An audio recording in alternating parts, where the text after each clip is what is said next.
Hello everyone, I'm Lazy Larry. Welcome to my channel.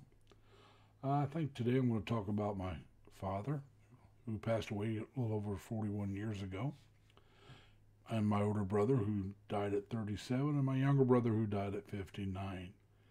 Now, what got me thinking about this subject was I had a song stuck in my head, made me think of my father, which then made me think about my brothers.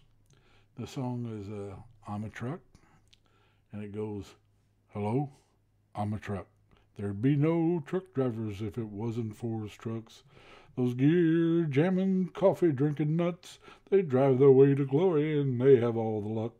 There'd be no truck drivers if it wasn't for his trucks. And, my father drove semis cross country, and that made me think of it, my father. Now, between probably somewhere between 3 and 5 years old, for me, my father came off the road because my mom had two miscarriages between me and my younger brother. That's why there's 5 years between us. And so, like I said, most of the time when I was really young, my dad was driving local. I'm talking about between 3 and 5 years old. And so he got that first semi after he went back on the road. He bought his own semi. Now, he called it being a broker because he said you're always broke because you got to pay for your own maintenance, you got to buy your own gas, you got to pay for the insurance, so you're always spending all your money. So he called it being a broker. Now I loved that truck. My dad would get sometimes take me to school in it, and I loved it. I loved showing up in school, grade school. This was back when I was going to Otter Creek, and sometimes I'd go down the road and act like I was hitchhiking. My dad would pick me up, so I just loved the truck. Matter of fact, for a long time, I thought I'd be a truck driver, and I would have been if there had been a call for it when I got out of the Navy. I had a neighbor that was good friends with my dad who owned about 4 or 5 trucks. He would have put me on one of his trucks and taught me how to drive. But the thing was, that's back when they first started hauling all those trailers on the train. And so he had to lay off a couple of drivers and go back to driving himself. So that wasn't going to happen. And so it was just bad timing on my part. And I got to where I was glad to stay home. I found jobs and was around the house. And my dad was really sick. And when I was about 12 years old, before we moved back to Terre Haute, my father was loading or unloading, I'm not sure which, because they had to help load and unload their own trucks back in those days. This is back in the 60s. And he lifted something wrong. He went from 258 pounds down to 150 in 3 months. Now, my dad was a big man. Like I said, he was about 6'3", 6'4", and 258. So he lost a little over 100 pounds in 3 months. Needless to say, he went on total disability. He was 47 years old. And so he never worked again. He died at 61. And he told me when he was, many times that if he was faking his injury, he could enjoy retirement. He enjoyed being around the house, around the family. He enjoyed not going cross country anymore. His plan was always to work to 55 and retire, because that's what it was. He had to have 55 years old and 20 years on the road. Well, Dad had 27 years on the road when he retired at 47. So the years on the road wasn't going to be any problem for him. But like I said, he went on total disability. But this also caused another problem for my father. He pulled a bowel out of places while he lost all that weight, and he could not control his bathroom movements. And so if something happened, he had to go to the bathroom. There was no waiting. He had to go. And he always carried a change of clothes in the car in case he didn't make it. And there was many a time I had to go out to the car, get the change of clothes, and take it into him. And so, this affected me in the ways that it was like, do I want to put off doing all this stuff until I'm later on in life and maybe not make it to where I can actually enjoy it? Or do I want to start doing stuff now? Now, the Navy really helped me out a lot because I always wanted to go in the military. And so, but I chose the Navy and it let me travel, which is something I really wanted to do. Now, while I was in the Navy, my brother went in in July of 71, and I went in March of 72, so he'd been in quite a bit longer. And when I went to boot camp, he was in Virginia. I can't remember, it was either Norfolk or Portsmouth, because he was at both places. He was a plank owner of his ship, his first ship, which means he was the first crew. And so they took it from Portsmouth or Virginia Beach, whichever was the second place, down through the listen to me, the Caribbean, down to Panama, and went through the Panama Canal. And then he pulled into San Diego the day I graduated from boot camp. So the captain knew he had a brother graduating from boot camp in San Diego. So as soon as the ship docked, he was told to go. He said he's walking down the gangplank while it was still being put onto the pier.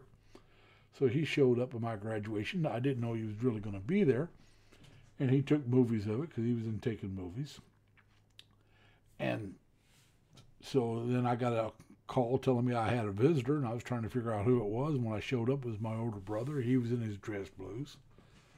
And I was in my dress blues because I just graduated. And my company commanders, which we called CCs, the other branches call them drill instructors. We in the Navy called them company commanders or CCs.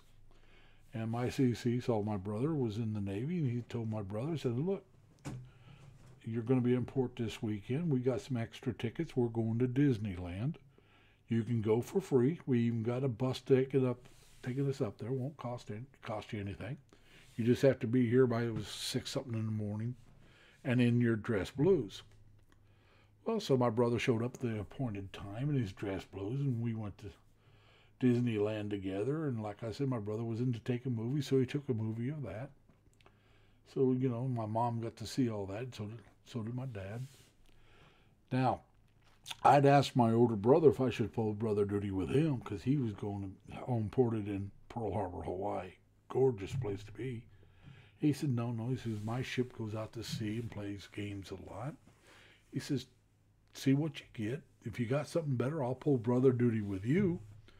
And if not, he says, you only got to be on the ship for a year, then you can pull brother duty with me. But, you know, let's see what we got. Well, I got San Diego for my home port, which is a good home port. It's not, like I said, it's not Pearl Harbor, but it's a damn good home port. And he was on what they call an AFT, an auxiliary fleet tug. Now, it could go out in the middle of the ocean, hook up to an aircraft carrier, and pull it back by itself. All right, so they did go out and play games. They'd be gone for a couple of weeks and back in. Now, I was on a tender, a destroyer tender. That means we worked on destroyers and destroyer escorts and stuff like that. We repaired them. Well, our work was in port. Going out to sea playing games defeated the purpose of our ship. So we were in port a lot. So he decided to pull brother duty with me, which I don't blame him. It was a much better duty, even though he had the better duty station. Now, we did go out to sea. Now, we had the ship was in dry dock and had the screws worked on and the motors and all that. So we had to go out to sea to check it out, to make sure the work was done properly and everything worked right. But we went out on a Friday and came back on a Monday. I mean, it ruined a weekend, but it was still better than 2 weeks. So that's what I did. And then if we were out to sea more than a week, we ended up somewhere else. Whereas Jim, he'd go out for 2 weeks and pull right back in the same place. So we did a cruise together. Now, my brother Gary never went in the service. He did drive trucks for a while, cross country. And he actually liked it when he was on a circuit. When I mean a circuit, they'd go from Terre Haute, somewhere in California. I don't know where it was at, but it would go to California, him and a friend of his who owned the truck. Then they come back to Terre Haute. Gary'd get off, and him and Kevin both would spend the night. The next day, Kevin would go to Ohio because there was only enough driving time wherever he was going for one driver. Well, Kevin owned the truck. Then he'd come back to Terre Haute. They'd spend another night in Terre Haute. Then they'd take off to California, and Gary absolutely loved it. I mean, you know. Then what happened was they lost that route, and then they would start traveling, and they'd sometimes get somewhere and they'd have to set for a couple days, and Gary absolutely hated that. And Kevin wasn't really good on paying Gary on time, so Gary decided he had enough of the driving and he quit. And he did other jobs. He worked in factories. Matter of fact, all of us worked in factories. My dad, my brother, Jim, Gary. Jim was working in a factory when he passed away. But I hated factory work. My father hated factory work. I mean, it just, I'm a service type person. I like dealing with people. Always have, always will. And, well, look, I don't want this thing to go too long. I just wanted to hit on a couple things about my father while I was thinking about him today, and my brothers. I miss them greatly. I mean, they've been gone for a long time. Gary's been gone, oh God, 5, 6 years. Jim's been gone for well over 30. And my dad, like I said, over 40. So sometimes you stop and think about them no matter what. You never forget them. And I loved them all. I miss them all. I'm glad all 4 of my sisters are still alive. I'm glad my mother's still alive. I don't see them as much as I'd like, but at least I can talk to them and see them when I can. You all take care of yourselves. Stay safe and healthy. Plus, try to have fun. Bye.